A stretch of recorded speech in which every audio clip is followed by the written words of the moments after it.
ময়ূরপেটনি নামের একটা গ্রামে একটা বাড়ি ছিল। সেই বাড়িটার সামনে ছিল একটা মস্ত বড় আঙুর ফল গাছ। কিন্তু সেই বাড়িতে বসবাস করে থাকা কোনো পাখিরাই ভুলে সেই আঙুর ফল গাছের ধারে কাছে ঘেঁষত না। কারণ সেই আঙুর ফল গাছে বসবাস করত এক ভয়ানক ময়ূরপেটনি।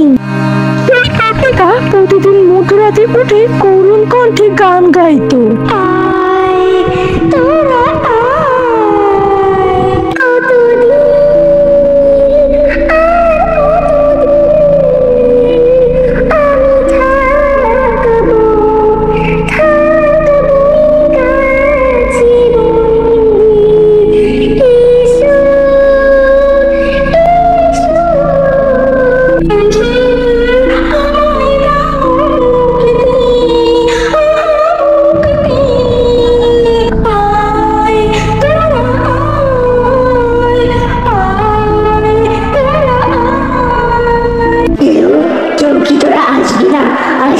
আমার কাছে এসে আমার মুক্তি দিবি না আমার মুক্তি।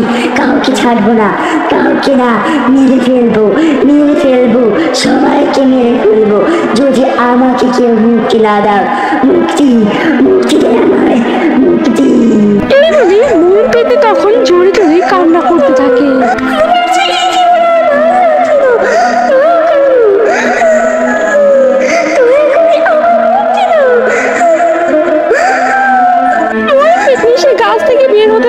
কারণ সেই গাছের গোড়ায় ছিল একটা তাবিজ বাঁধা।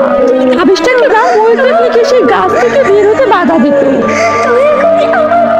ময়ূরপেটনির এই করুণ আর্তনাদ শুনেও গ্রামবাসী নিজেদের বাড়ির দরজা আটকে বাড়ির ভিতরে লুকিয়ে বসে থাকতো। আমি তোমার গ্রাম আর কতদূর? গাড়িতে বসে থাকতে থাকতে যে আমার কোমর ব্যথা হয়ে গেল। বুঝতে পারছি, গাড়িতে বসে থাকতে থাকতে তোমার কোমর ধরে গেছে। শুধু কি তোমার কোমর ধরেছে, আমার কোমরও তো ধরেছে। আর একটু বসো, এরপরই আমরা গ্রামে পৌঁছে যাব। এই বলে আবির গাড়ির গতি আরেকটু বাড়িয়ে দিল। মা, বাড়িতে আছো নাকি? দেখো কাকে নিয়ে এসেছি মা। দুপুর বেলা এসেছিস? ও এ দেখি খোকা, সাথে দেখি বৌমাকেও নিয়ে এসেছে। আসসালামু আলাইকুম মা, আপনি কেমন আছেন? আর বাবা কোথায়? বাবাকে তো আশেপাশে দেখতে পাচ্ছি না। ওয়ালাইকুম আসসালাম বৌমা, আমি ভালো আছি। তোমার শ্বশুর মশাই একটু আগেই ফসল দেখতে মাঠে গিয়েছে। তোমরা এখন বাইরে দাঁড়িয়ে না থেকে ঘরে এসো, ঘরে এসে বসো। এই শুনে আবির আরোহী ঘরের দিকে আসতে থাকে। শুনছিস বাবা আবির, তুই বৌমাকে নিয়ে কিছু খেয়ে নে, খেয়ে তোদের ঘরে গিয়ে বিশ্রাম নে। তোর বাবার আসতে এখনো আরো অনেক দেরি। এমনিতেই আজকে তোদের উপর দিয়ে অনেক ধকল গিয়েছে। এই শুনে আবির আরোহী তখন সেখান থেকে চলে যায়।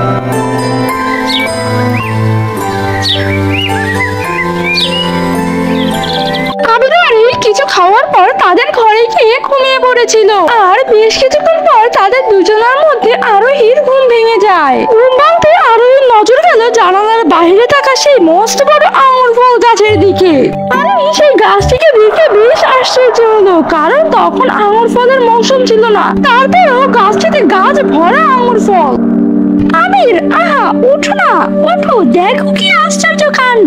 এখন আঙুর ফলের মৌসুম না, তাও বাইরে একটা গাছে আঙুর ফল দিয়ে ভরা। আরোহীর এত ডাকাডাকিতে আবির এক প্রকার বাধ্য হয়ে ঘুম থেকে উঠে পড়ে। উফ আরোহী, কি হয়েছে? এরকম কাঁচা ঘুম থেকে আমায় তুলে দিলে আর কিসের আঙুর ফল করে চেঁচাচ্ছ? আরে তুমি রাগ কেন করছো? আগে জানালার বাইরে তাকিয়ে দেখো, একটা আঙুর ফল গাছে কত বড় বড় আঙুর ফল ঝুলছে। কিন্তু এখন তো আঙুর ফলের সময়ই না। আরে তুমি কি ওই পৃথিবী আঙুর ফল গাছটার কথা বলছো? তোমাকে আগেই বলে রাখি, আঙুর ফল গাছের ধারে কাছে দিও না। ওই আঙুর ফল গাছে একটা ময়ূরপেটনি থাকে। আর তোমাকে তো আগে গ্রামে আসার আগে ওই আঙুর ফল গাছটার কথা বলেছি। তার মানে তুমি সত্যি বলেছিলে? আমি তো ভেবেছিলাম তুমি আমাকে ভয় দেখানোর জন্য এমনি মিথ্যে বলেছিলে। আরে তুমি তো দেখি এইটুকু শুনে ভয় পেয়ে গেলে, তাহলে তুমি রাতে কি করবে জানো? ওই ময়ূরপেটনি না রাতের বেলা উঠে গান গাইবে, জোরে জোরে চিৎকার করবে, আর আমাদের ঘুমে 12টা বাজে। ভাই আমি বলি কি, আজকে রাতে যদি ঘুমাতে চাও তাহলে কানে খুলে বুঝে ঘুমাতে হবে আমাদের। কি? এটা দেখি তাহলে সাংঘাতিক বিষয়। আর তুমি কি না বলছো তুলো কোথায় ঘুমাতে? যদি এই পেতনিটা ঘরে ঢুকে আমাদের কার মটকে দেয় যে আঙুর ফল গাছটা আমাদের ঘরের পাশেই। তুমি তো দেখি খুবই ভীতু। নিশ্চিন্ত থাকো, ওই পেতনি আমাদের কোনো ক্ষতি করতে পারবে না, কারণ এই আঙুর ফল গাছে একটা তাবিজ বাঁধা আছে, যে তাবিজটা কিনা ওকে গাছ থেকে বেরোতে বাধা দেয়। এখন চলো বাইরে গিয়ে দেখি বাবা এসেছে নাকি। এই বলে তখন তারা ঘর থেকে বেরিয়ে যায়।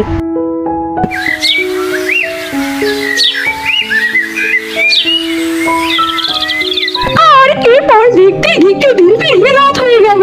রাতের বেলা আমি ঘুমিয়ে পড়লেও আর মোটেও ঘুম আসে না। দেখেছো, আমি পেটের ভয়ে ঘুমাতে পারছি না, এদিকে আমি নাকে সুসুদার আর কানে তুলে গুজে ঘুমিয়ে রয়েছি। খুব ভালো লাগে না, আমি একটু শুয়ে থাকি। শুয়ে থাকতে থাকতে এক পর্যায়ে ঘরে চলেই আসবে।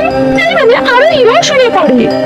দেখতে দেখতে পুরো গ্রাম একেবারে জনমানবহীন হয়ে পড়ে। চারিদিকে চিঠি পোকা ও শিয়াল কুকুরের ডাক ছাড়া আর কোনো কিছুই শোনা যায় না।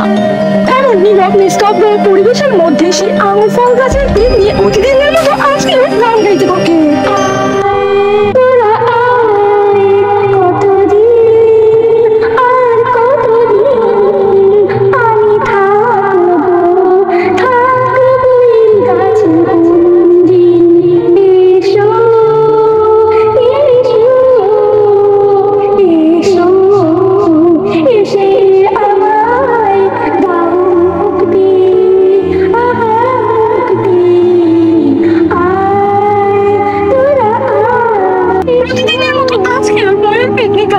সবার কাছে সাহায্য চাইতে থাকে, কিন্তু প্রতিবারের মতো এবারও গ্রামবাসী তার গানের শব্দ শুনেও না শোনার ভান করে ঘরের ভিতরে লুকিয়ে থাকে।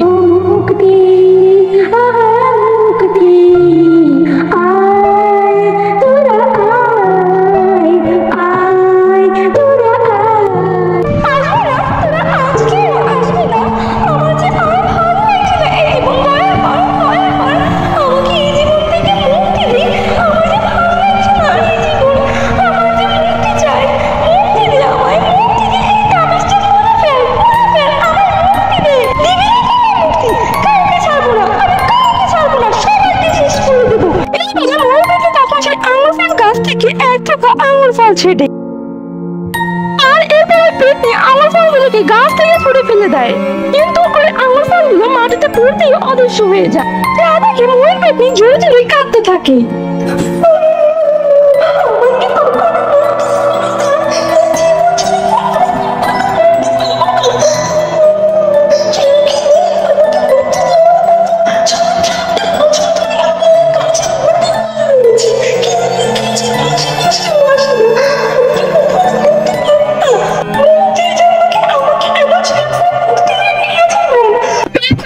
সকল কথা শুনে আরোহীর মনটা খুবই খারাপ হয়ে যায়। সত্যি কি পেতনিটা এতই খারাপ নাকি এই গ্রামের গ্রামবাসী ওকে খারাপ বানিয়েছে? পেতনিটার কান্না আর গান শুনে তো মনে হয় না ও কারো ক্ষতি করতে চায়। গান শুনে যা বুঝতে পারে না, তাহলে কি ও শুধু মুক্তির জন্য এমন ছটফট করছে? আমি কি ওর কাছে একবার যাবো, যদি আমার কোনো ক্ষতি করে? কিন্তু ক্ষতি করবে কিভাবে? গাছে তো তাবিজ বাঁধা, যে তাবিজটা কেনা ওকে গাছ থেকে বের হতে বাধা দেয়। আরোহী তখন চুপে সারে ঘর থেকে বেরিয়ে যেতে থাকে। আরোহী সেই আঙুর ফল গাছতলায় এসে দেখতে পেল যে পেতনিটা এখনো হাউ মাউ করে কাঁদছে। এই যে আঙুর ফল গাছের পেতনি, তুমি এমন ভাবে কাঁদছো কেন? কি হয়েছে তোমার? কে এলো এই আঙুর ফল গাছতলায়? ও, তুই তো দেখি এই বাড়ির বৌমা নাকি? তা তোর যে আমায় দেখে ভয় লাগছে না? আমি যদি তোর ঘাড় মোটকে তোকে মেরে ফেলি? মা, ভয় করবে কেন? আমি তো জানি যে তুমি আঙুর ফল গাছে বন্দি, তুমি আমার কোনো ক্ষতি করতে পারবে না। কিন্তু এখন তুমি আমাকে ভয় না দেখে সত্যি সত্যি বলো তো, তুমি আঙুর ফল গাছে কিভাবে বন্দি হলে? সত্যি বলছিস? তুই আমাকে ভয় পাচ্ছিস না? তাহলে এই গাছের তাবিজটা খুলে দে, আমায় মুক্তি দে। আমি যে আর এই জীবন সহ্য করতে পারছি না, আমার মুক্তি চাই। আমি 60 বছর যাবত এই গাছে বন্দি, দয়া করে ওই তাবিজটা খুলে ফেল। কি বলো কি তুমি? তুমি 7 বছর যাবত এই গাছে বন্দি? তা তোমার সাথে কি এমন হয়েছিল যে তোমাকে 7 বছর যাবত এই গাছে বন্দি থাকতে হয়েছে? সত্যি তুই আমার সাথে কি হয়েছে তা শুনতে চাস? তাহলে শোন। বর্তমানে তোরা যে ঘরে থাকতিস, অতীতে এই ঘরে আমি আমার স্বামীর সাথে থাকতাম। আমার স্বামী আমাকে খুব ভালোবাসতো, আমিও আমার স্বামীকে খুব ভালোবাসতাম। আমাদের বিয়ের কয়েক মাসের মধ্যে আমি গর্ভবতী হয়ে যাই, যাতে আমাদের দুজনের খুশির কোনো সীমানা থাকে না।